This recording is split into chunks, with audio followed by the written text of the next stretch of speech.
ভাই আমরা ইন্ডিয়ার সাথে পারবো কেমনে?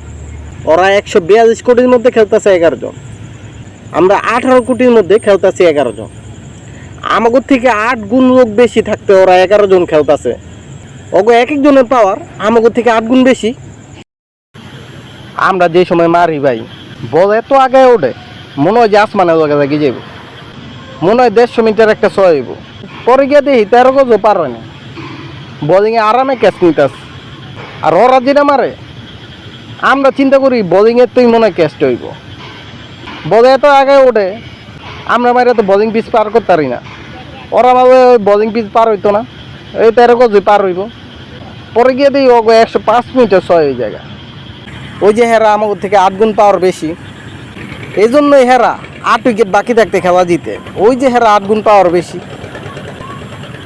আবার উইকেটও আছে 8টা, সরি 8টা না 7টা।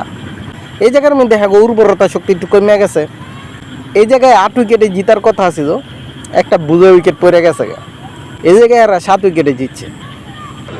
যাক গে, এই জায়গার মধ্যে হেরা একটু কমছে, পাওয়ারটা কমছে। তারপরে কিন্তু হেরা আমাদের থেকে 8 গুণ পাওয়ার বেশি। হ্যাঁকে জিততে যে আরও 100 বছর সাধনা করানো লাগবে। মনে হয় না পরবর্তী ম্যাচগুলো আর জিতবো।